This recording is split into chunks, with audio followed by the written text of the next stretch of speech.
बाबा ने कहा कि रुचि से याद करो। तो मुझे याद है मैंने एक प्रोग्राम देखा था, तो उसमें वो कहते हैं कि एक्सरसाइज जो है, शरीर की एक्सरसाइज के बारे में था। तो वो कहते हैं कि ऐसे हट से नहीं करो, है ना, कि मुझे ऐसे 10 पुशअप करने हैं, मुझे इतने स्टेप्स करने हैं, रुचि से करो, है ना। तो साथ में कोई बैठे थे, कहते अब रुचि तो आ नहीं रही है तो ना करें, वो बेहतर है ना, क्योंकि रुचि से नहीं करते तो फिर रिज़ल्ट अच्छा नहीं आता। तो फिर वहाँ पर मैंने कहा अब रुचि नहीं आती तो जब तक रुचि नहीं आती हट से करो, क्या है, लेकिन धीरे धीरे रुचि आएगी। और बाबा को याद करने में कैसे रुचि आएगी, आप पे ही, क्योंकि 63 जन्म तो यथार्थ याद थी नहीं, तो एकदम से तो अचानक रुचि नहीं आ जाएगी ना। तो पहले तो बाबा को याद करने में थोड़ा एफर्ट लगाना ही पड़ता है। फिर बाबा कहते लेकिन गोल ये होना चाहिए कि रुचि से याद करो, क्योंकि जैसे अगर हम याद कर रहे हैं तो ज़रूर है कि बाबा से हम सर्व संबंधों का रस, सर्व प्राप्तियों का अनुभव करेंगे।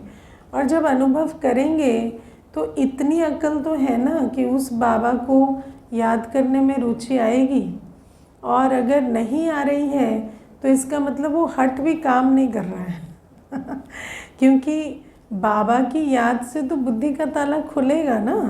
तो अगर हट से भी याद करेंगे शुरू में तो वो उसका जो कॉन्सिक्वेंस है वो यही होगा कि हमें रुचि आएगी बाबा को याद करने में। स्पष्ट रूप में बाबा की याद से शक्ति आती है, उसका एहसास होता है। हाँ हाँ, और होता है तो फिर शक्ति भरेगी, तो नेचुरल है कि नींद खुलेगी, आप रुचि से भी याद करेंगे, है ना। और प्यारे बाबा आज एक शब्द यूज़ करते हैं कि मंत्र है, कि ये मंत्र कूट कूट के सब में भरो कि तुम अपने को आत्मा समझ बाबा को याद करो। देखो भारत में मंत्र को बहुत बड़ा स्थान दिया गया है ना। दुनिया में कहते हैं तुम्हारे पास कोई मंत्र है तो हमें दे दो। तो आप सोचो कि बाबा कहते हैं ये एक मंत्र है कि अपने को आत्मा समझ के बाबा को याद करो, लेकिन इसे कूटना पड़ता है ना, क्योंकि अभी तो आत्म अभिमानी स्थिति से भी हम बहुत दूर हैं और बाबा की याद भी इतनी स्थायी नहीं रहती। तो इसको बार बार कूटना पड़ता है कि आत्मा समझ बाप को याद करेंगे तो ही विकर्म विनाश होंगे। इस मंत्र को हमें बुद्धि में बहुत अच्छे से बिठाना पड़ता है, क्योंकि क्या होता है कि मनुष्य हमेशा ये सोचता है कि अच्छा ठीक है आत्मा तो समझ लेंगे, बाबा को याद कर लेंगे, लेकिन दूसरी कोई विधि बता दो इसका कोई और सल्यूशन बता दो। लेकिन बाबा कहते नहीं, पाप कटने की ये एक ही विधि है। जीवन में जो भी आप चाहते, सुख शांति संपत्ति, सबका आधार क्या है कि अपने को आत्मा समझ बाबा को याद करो। इसके अलावा कोई शॉर्टकट नहीं है। इस मंत्र को कूट कूट के पहले बुद्धि में बिठाना पड़ता है, क्योंकि मंत्र की भी शक्ति की रियलाइजेशन होगी तब तो उस मंत्र को काम में लाएंगे ना। और मैं समझती हूँ अपने को आत्मा समझ बाप को याद करने में, जो बाबा हमें कहते हैं ना, देह और देह के धर्मों संबंधों का भान निकालो, ये बहुत इम्पॉर्टेंट है। पहले पहले ना मैं सोचती थी कि विकार जो है उनकी वजह से तो देहाभिमान रहता है, लेकिन देहाभिमान सिर्फ विकारों से नहीं होता, धर्म से भी बहुत देहाभिमान आता है। अभी मुझे याद है पीछे एक भाई आए थे तो वो किसी और धर्म को प्रैक्टिस करते थे। तो जब उनको कहा कि आत्मा जो है वो पुनर्जन्म लेती है और पतित पावन से पतित बन जाती है, तो कहते नहीं हमारे धर्म में तो पुनर्जन्म को नहीं मानते।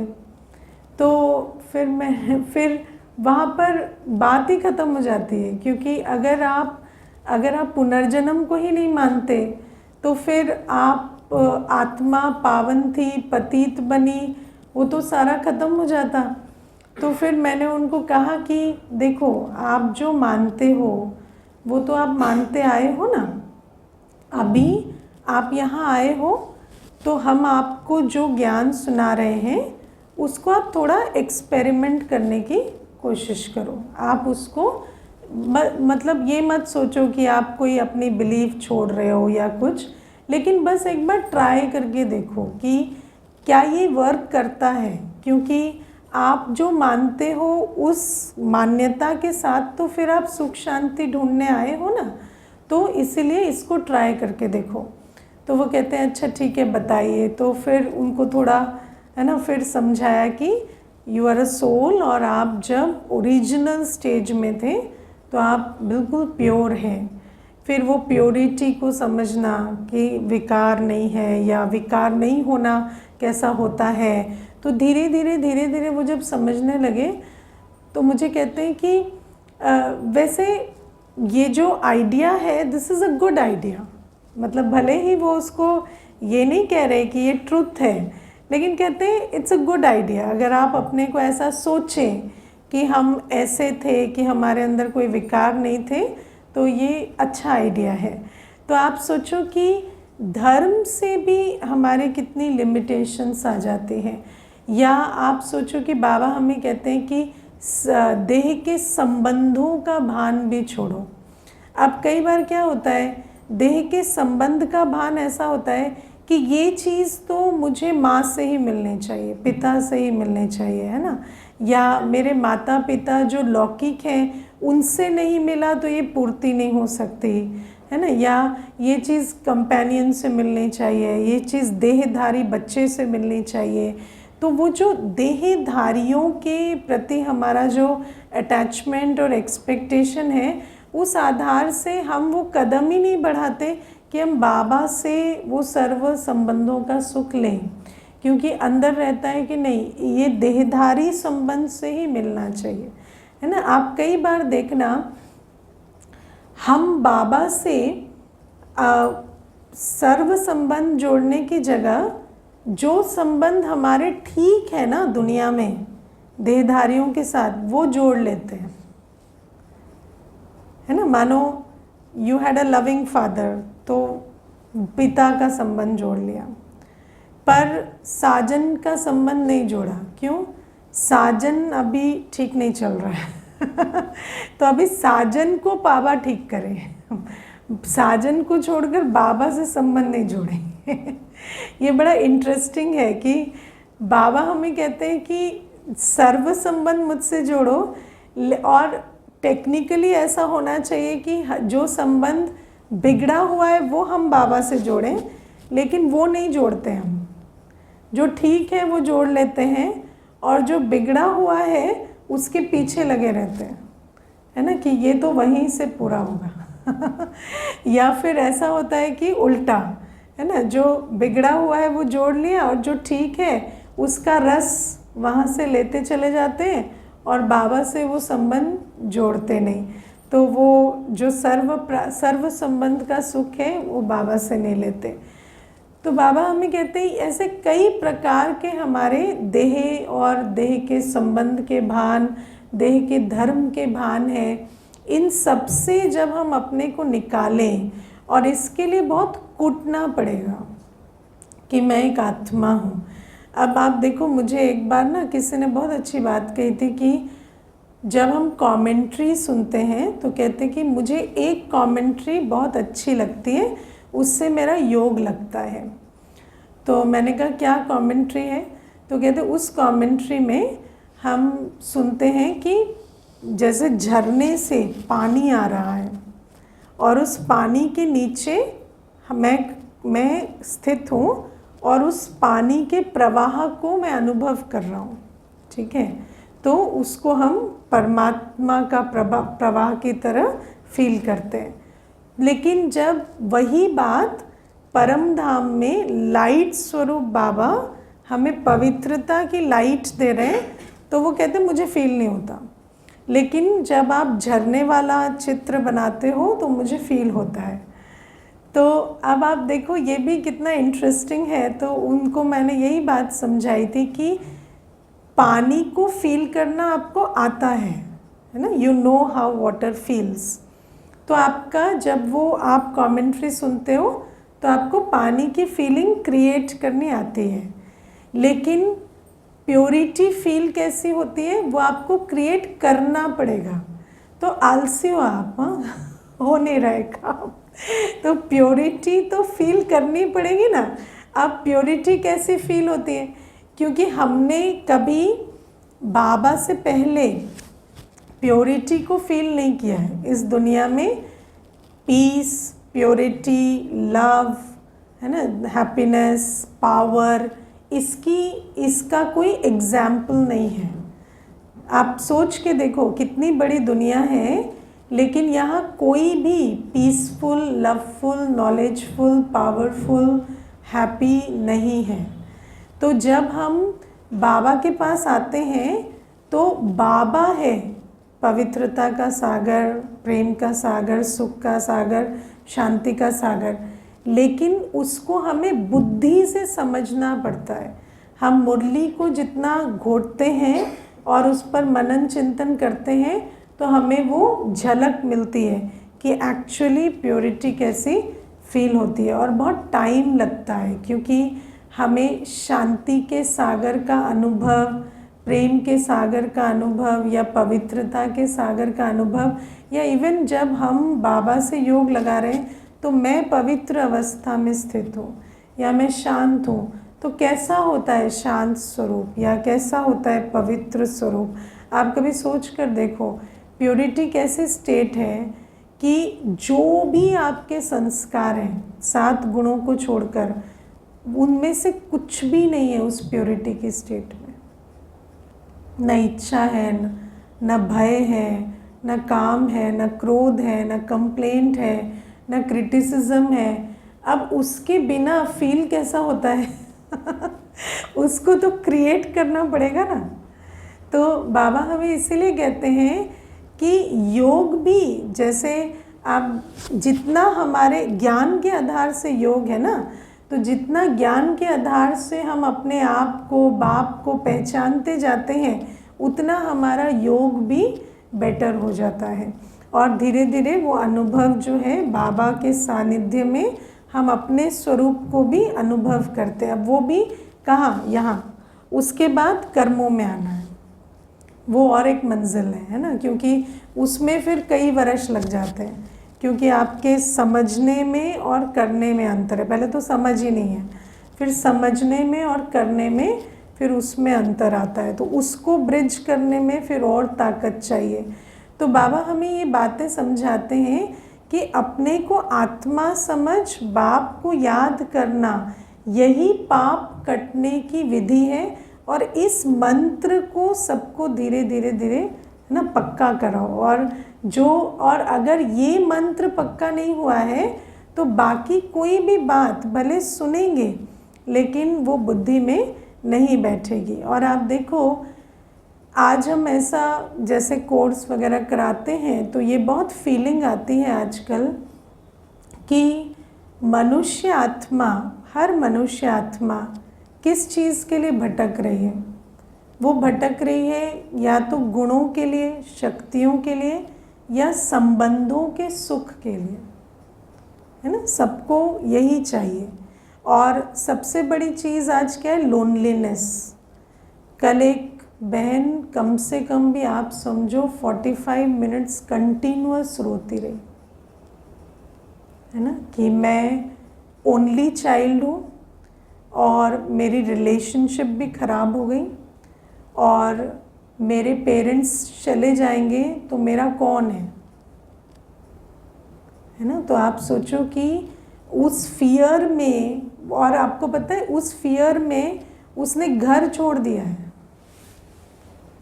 वो उस फियर में घर में रह नहीं रही है। उसको लगता है कि ये इनके साथ रहूँगी, अटैचमेंट होगा, फिर ये चले जाएंगे, फिर मैं क्या करूँगी। तो बाहर जॉब करती है और जॉब करके भी सारे दिन यही सोचती रहती है। तो अब आप सोचो कि वो जब आई तो अब उस आत्मा को तो अगर वो बाबा को अनुभव ना करे तो उसके सिवा तो कोई चीज़ ही नहीं है ना जो उसको कंफर्ट दे सकती है। आप कितना भी देहधारी उसको कितना भी प्यार दें, लेकिन उसका एक तो ट्रस्ट ही नहीं है, तो ट्रस्ट उसका बिल्ड करना बहुत मुश्किल है। प्लस जो लोनलीनेस की फीलिंग है वो तो बाबा के सिवाय कोई ख़त्म नहीं कर सकता। तो बाबा हमें इनसिक्योरिटी है और कितनी सारी चीज़ें उसके अंदर है, तो उसको ये मुरली तो आज चली, लेकिन उसको मैंने पहले बाबा का परिचय दिया था। जब वो आई तो फर्स्ट चैप्टर उसका परमात्मा कौन है हुआ, क्योंकि अगर वो बाबा को ना पहचाने तो बाबा से जो सुख मिलना चाहिए वो नहीं मिलेगा। और पहले ही दिन कमेंट्री में वो कहती है कि मुझे थोड़ा अच्छा लगा, मुझे लगा जैसे हाँ कोई तो साथ है मेरे, है ना। तो बाबा हमें कहते हैं कि इसीलिए हर आत्मा आज जो चाहती है, मैं कई बार ये बात बताती हूँ, हम एक कॉलेज में गए थे तो वहाँ पर मैंने उनको पूछा आप लोगों को भगवान में इंटरेस्ट है, are you interested in God? तो कहते नहीं, है ना, सारे यूथ बैठे थे तो कहते नहीं। तो मैंने कहा are you interested in love, peace, happiness? तो कहते यस। तो मैंने कहा then you have to be interested in God, क्योंकि उसके अलावा कोई लव, पीस, हैप्पीनेस का सोर्स नहीं है।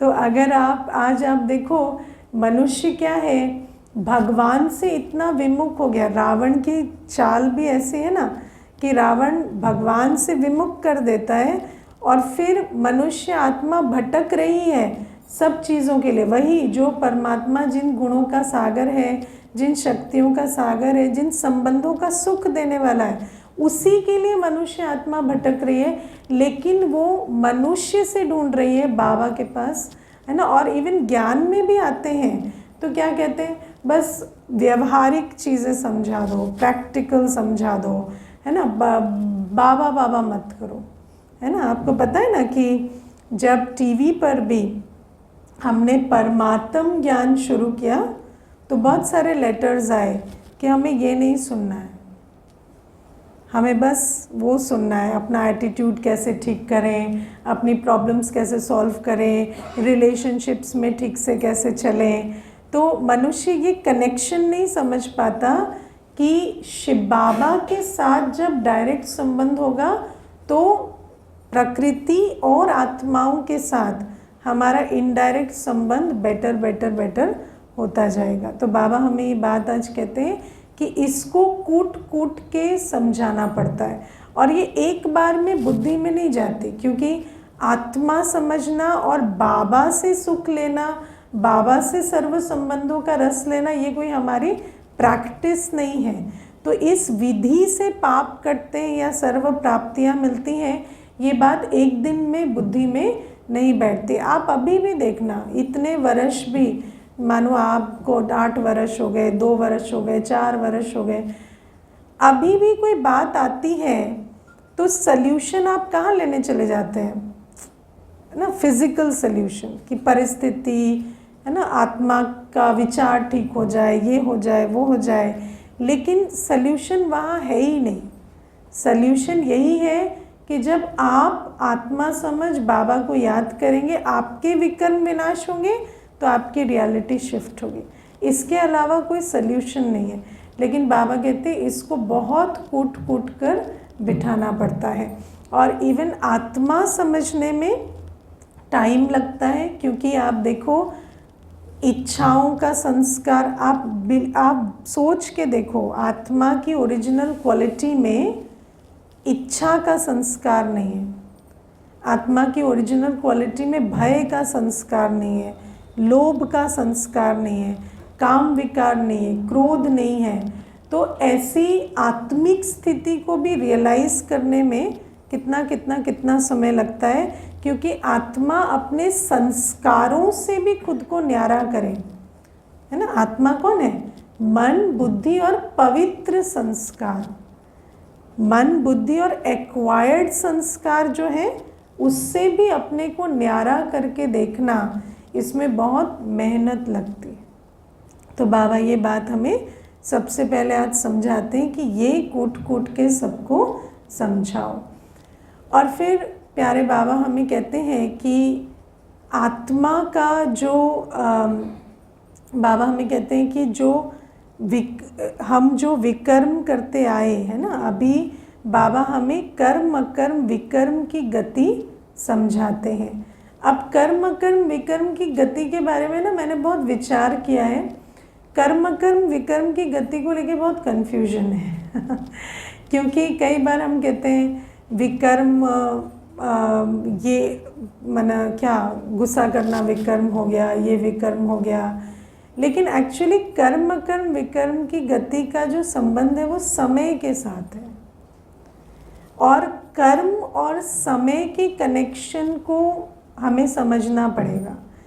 राइट समय ना आए तो आप वो कर्म नहीं कर सकते, है ना। इसीलिए कर्म का ज्ञान जो है, अगर यथार्थ ना समझें तो कर्म का ज्ञान आपको बहुत जजमेंटल बना देता है, समझे। कर्म का ज्ञान आपको बहुत जजमेंटल बनाता है, क्योंकि कर्म और समय का कनेक्शन है। आप देखो बाबा हमें कहते हैं सतयुग त्रेता युग में कर्म अकर्म होता है, वो लॉ है।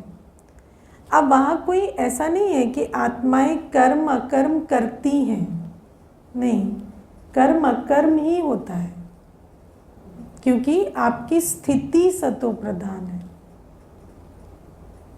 ठीक है। फिर द्वापर से कलयुग तक कर्म विकर्म ही होता है, क्योंकि आपकी स्थिति तमो प्रधान है। तो जब स्थिति तमो प्रधान है तो कर्म विकर्म ही बनेगा, it can not be otherwise, है ना। तो आप सोचें कि कलयुगी आत्मा सुकर्म कर दे, नहीं हो सकता। जो भी आप करेंगे, है ना, भले आप कुछ भी करें, आपने बहुत डोनेशन दे दिया, बहुत झाड़ू लगा दिया सड़कों पे, बहुत क्लीनिंग ड्राइव करवा दिया, लेकिन किया कैसे? दे अभिमान से, है ना। मुझे एक भाई ने कहा मैं 20 साल से एक NGO से जुड़ा हूँ और मैंने बहुत अच्छा काम किया है, और वो रो रहे थे और मुझे कहते वहाँ पर उन्होंने मुझे चीट कर दिया।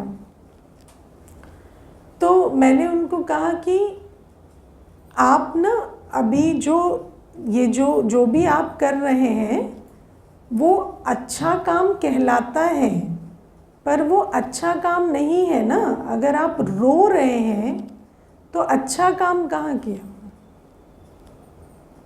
जो कर्म आपको रुला रहा है वो अच्छा कर्म नहीं होता है वो दुनिया में हम सोचते हैं कि this is good Karma, but good Karma की कैपेसिटी आती है जब आप सतो प्रधान हैं।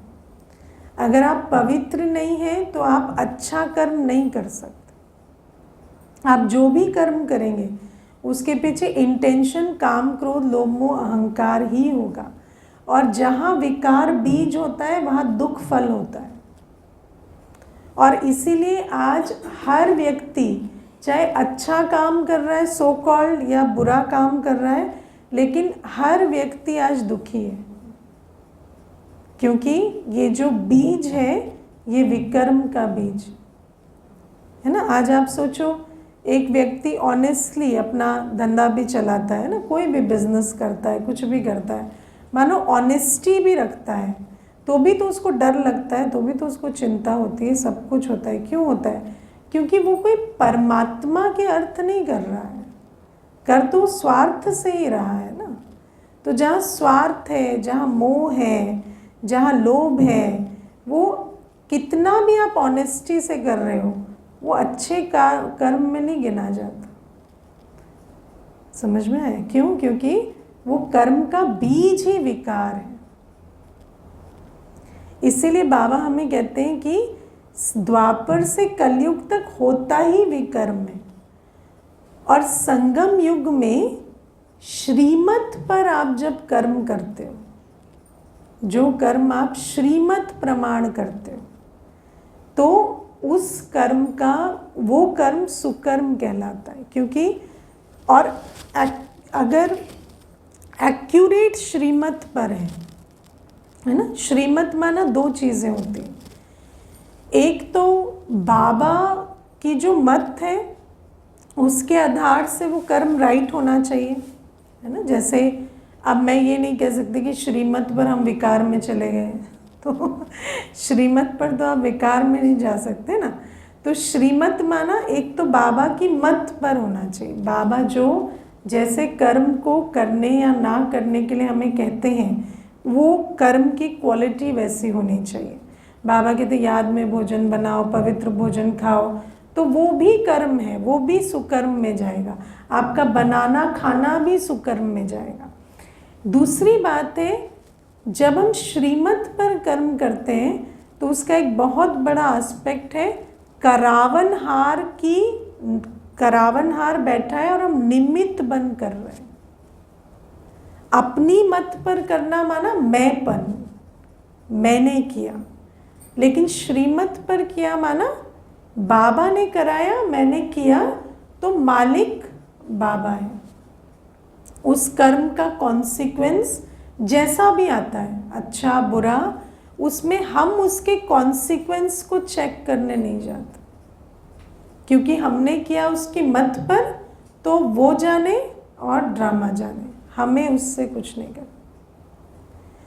तो अगर आप श्रीमत पर कर्म कर रहे हैं तो आप कर्म के फल के बंधन से भी फ्री रहेंगे, और आप कर्म भी जो श्रीमत प्रमाण एक्यूरेट है वो करेंगे, और इसी को सुकर्म कहा जाता है। क्योंकि अगर आप कर्म अच्छा कर रहे हैं, मानो श्रीमत पर भी कर रहे, पर आप बंधन में बंध गए, उसका रिजल्ट अच्छा नहीं आया, कोई बात हो गई, तो अगर आप उससे दुखी हो रहे हैं, चिंतित हो रहे हैं या डर रहे हैं ऐसा ना हो जाए वैसा ना हो जाए, तो इसका मतलब वो सुकर्म नहीं है। जो कर्म आपको फ्री नहीं करता वो सुकर्म नहीं। इसलिए बाबा हमें कहते हैं जब तक भगवान को ना समझें, निमित्त समझकर कर्म ना करें, और जब तक वो कर्म बाबा की श्रीमत प्रमाण ना हो तो सुकर्म नहीं हो सकता। और सुकर्म संगम युग में ही पॉसिबल है, लेकिन संगम युग में भी सुकर्म करना एक एक्यूरेट स्थिति का आधार है, क्योंकि हमारे संस्कार इतने मलिन होते हैं ना कि कई बार अपेरेंटली सुकर्म है पर है नहीं। तो वो तो आप खुद जानते हैं, बाबा कहते हैं ना गुड़ जाने गुड़ की गोथरी जाने। अगर आपका सुकर्म है तो आपकी अंदर की स्थिति अतीन्द्रिय सुख की आपको बताएगी कि ये सुकर्म है, क्योंकि happiness is the product of good Karma. तो बाबा हमें कहते हैं सुकर्म का जो फल है वो शक्ति और खुशी होती है।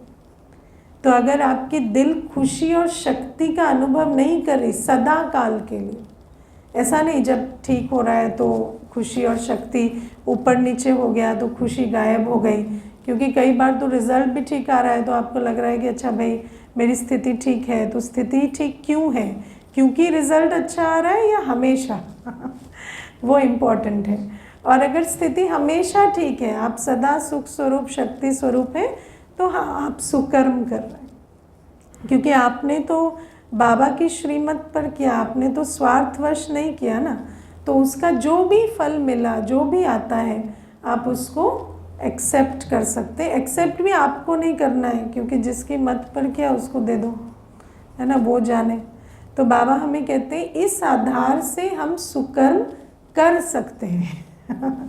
और ये जो सुकर्म है ये हमें कर्म बंधन मुक्त बनाता है, क्योंकि संगम युग में हमारे सारे पास्ट कर्मा हमारे सामने आते रहते इन सिचुएशंस, व्यवहार, परिस्थितियाँ, कितनी सारी चीज़ें, और उनके बीच आप रिस्पॉन्ड करते हो, एक्यूरेटली रिस्पॉन्ड करते हो और क्रिएट भी करते हो। जैसे आप, ऐसा तो नहीं है ना आप वेट करते हो परिस्थिति आएगी तभी कर्म करेंगे, तो आप जो भी क्रिएटिव कर्म करते हो, रिस्पॉन्स करने वाला कर्म करते हो, दोनों अगर श्रीमत प्रमाण है तो आपकी स्थिति ऊंची ऊंची ऊंची बेटर होती चली जाती है। तो ये बाबा हमें समझाते हैं कि कर्म अकर्म विकर्म की गति क्या है। और ये जो मैं आपको बहुत छोटी सी एक बात बताती हूँ। हमारे ऑफिस में ना एक बार ऐसे हम बैठे थे, तो कोई एक भाई थे, उनको कैंसर डिटेक्ट हुआ था। तो वो थोड़ा ऐसे, उनका बिहेवियर ऑफिस में इतना अच्छा नहीं था उससे पहले। तो मुझे किसी ने आके पूछा कि अब देखो, कर्म का फल तो सबको मिलता ही है, तो उन्हों का कर्म ऐसा था तो इसीलिए उनको ऐसा हो गया। तो मैंने कहा कि नहीं, ऐसी बात नहीं है। तो कहते नहीं, तो आप क्या कह रहे हैं कि अगर बुरा कर्म नहीं किया होता तो उनको कैंसर हो जाता। तो आप सोचो कि मनुष्य जो है वो जिस प्रकार से कर्म को समझता है वो आपको बहुत जजमेंटल बनाता है। क्योंकि अगर आप टेक्निकली देखें तो हमारा कोई कर्म एक जन्म का या 2 जन्म की बात नहीं है, ये तो 63 जन्मों का बोझ है। तो आज आप सुकर्म करते हुए भी आपके सामने बहुत सारी परिस्थितियाँ आएंगी। ऐसा नहीं है कि परिस्थिति नहीं आएगी। और परिस्थिति is not an indicator of good Karma और बैड कर्मा, इसको समझना पड़ेगा। परिस्थिति को हम ड्रामा कहते हैं। आपकी खुशी is an indicator of good Karma. अगर आपकी खुशी नहीं जाती, आप शक्ति स्वरूप होकर अपनी लाइट स्थिति में एक एक चीज़ पार कर रहे हैं, तो आपका सुकर्म का खाता बहुत है। बाकी अनफेवरेबल सर्कमस्टांसेस तो आज की रियलिटी है, क्योंकि 63 जन्मों के जो हिसाब किताब है वो तो आएंगे। और ऐसा कोई नहीं है जिसने विकर्म का खाता नहीं बनाया है ना, चाहे एक रूप से आते हैं चाहे किसी और रूप से आते हैं। और मैं आपको एक चीज़ बताऊं, हर आत्मा का जो विकर्म का खाता है ना, वो आत्मा अनुभव करती है, कोई दूसरा अनुभव नहीं कर सकता। क्योंकि देखो, किसी के लिए धन बड़ी बात होती है, किसी के लिए सेहत बड़ी बात होती है, किसी के लिए संबंध बड़ी बात होती है। वो भी आपका संस्कार है जो आपको बताता है कि आपको किस बात से तकलीफ़ हो रही है। मुझे याद है एक बहन थी, मुझे कहती थी मुझे सेंटर पे रख लो, मुझे सेंटर पे रख लो। तो मैं उसको कहती थी कि आपको सेंटर पे क्यों रहना है, आपको, उसकी छोटी बच्ची थी 6 महीने की, तो इस प्रकार की वो अर्जी डालती रहती थी। तो मैंने कहा आपको सेंटर पे क्यों रहना है। तो मुझे कहती थी कि मुझे बस वायुमंडल से बहुत तकलीफ़ होती है, मुझे मतलब इवन दिस दुनिया से बहुत तकलीफ़ होती है। तो आप सोचो कि अपेरेंटली सब ठीक है ना, सास डांट रही है ना, पति कुछ प्रॉब्लम क्रिएट कर रहा है ना, कुछ हो रहा है, पर उसकी जो बेचैनी थी ना वो हम फील करते थे। तो आप सोचो कि विकर्म का खाता जो है वो कहाँ पिंच कर रहा है, कैसे पिंच कर रहा है, वो सिर्फ आप जान सकते है ना। साइकोलॉजिकली आपको क्या चीज़ तकलीफ़ दे रही है।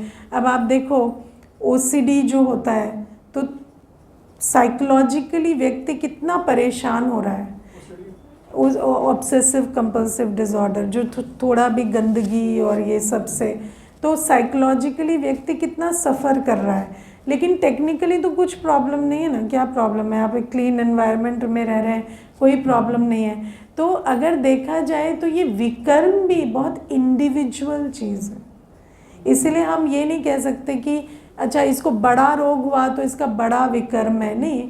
अगर उसके शरीर में बड़ा रोग है पर उसकी शक्ति बहुत है और वो आत्मा सुख स्वरूप होके पार करे, उसका विकर्म बड़ा नहीं है ना। माना विकर्म तो है ही, पर अभी उसका सुकर्म का खाता इतना है कि वो उसे पार कर पा रहा है। इसीलिए ये जो कर्म कर्म विकर्म की गति है ये बड़ी कॉम्प्लिकेटेड है, और इसको ऐसे ऊपर से समझने से Karma makes you very judgmental, है ना। जैसे मुझे याद है एक बहन थी, तो उसके कुछ संबंधों में प्रॉब्लम हुई, तो फिर वो जब सेंटर आने लगी तो किसी दूसरे ने कहा कि ये तो इसलिए जा रहे हैं क्योंकि ये दुखी हैं।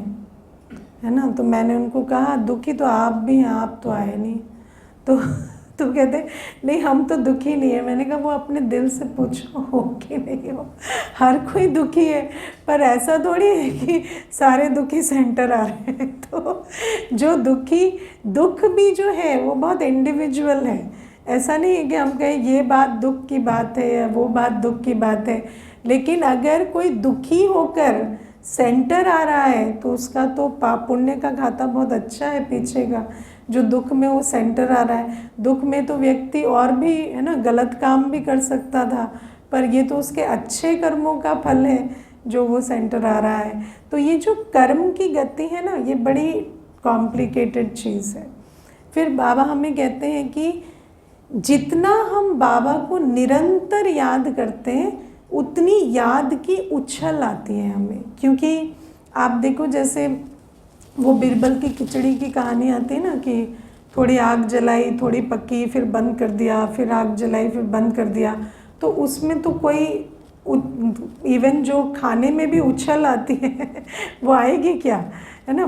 जब पानी उबलता है तो जो उछल आती है वो तो नहीं आएगी ना, वो निरंतर अग्नि से आएगी। तो ऐसे ही बाबा हमें कहते हैं जब हम बाबा को निरंतर याद करते हैं तो हमारे अंदर से खुशी की उछल आती है। नहीं तो क्या होता, खुशी की झलक आती है फिर गायब हो जाती है। ऐसा तो नहीं है बाबा को याद करते तो खुशी आती नहीं, आती तो है, पर वो झलक सी होती है फिर गायब हो जाती है। लेकिन निरंतर याद करेंगे तो वो झलक जो है वो उछल का रूप लेगी। और फिर बाबा हमें कहते हैं कि अगर और भी अच्छा पुरुषार्थ किया तो अतीन्द्रिय सुख की अवस्था स्थायी हो जाती। और अतीन्द्रिय सुख एक ऐसी उपराम अवस्था है जहाँ पर नथिंग मैटर्स।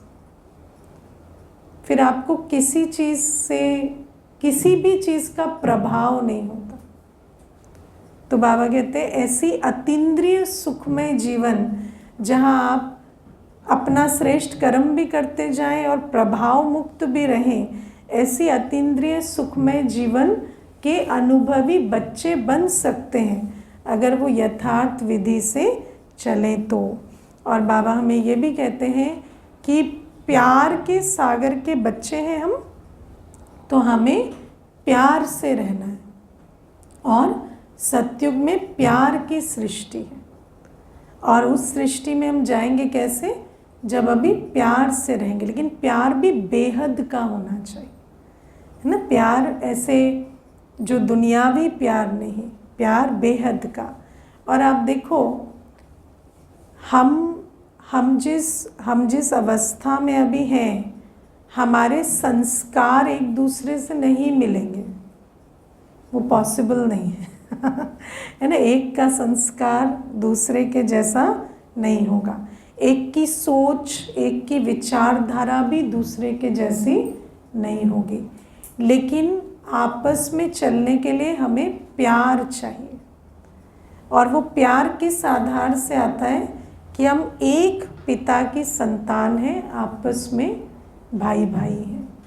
जब हम इस बात को स्मृति में रखते हैं ना कि भले ही है ना कुछ बातों में डिफरेंसेस हैं, कोई चीज़ आपको अलग लगती है, हमें अलग लगती, कोई भी चीज़ है, लेकिन वो जो प्यार है वो इस आधार से होना चाहिए कि हम एक पिता की संतान हैं और हम एक आपस में भाई भाई हैं, और लक्ष्य भी एक है हमारा, है ना। भले ही डिफरेंस ऑफ ओपिनियन है या जो भी है, लेकिन लक्ष्य भी एक है।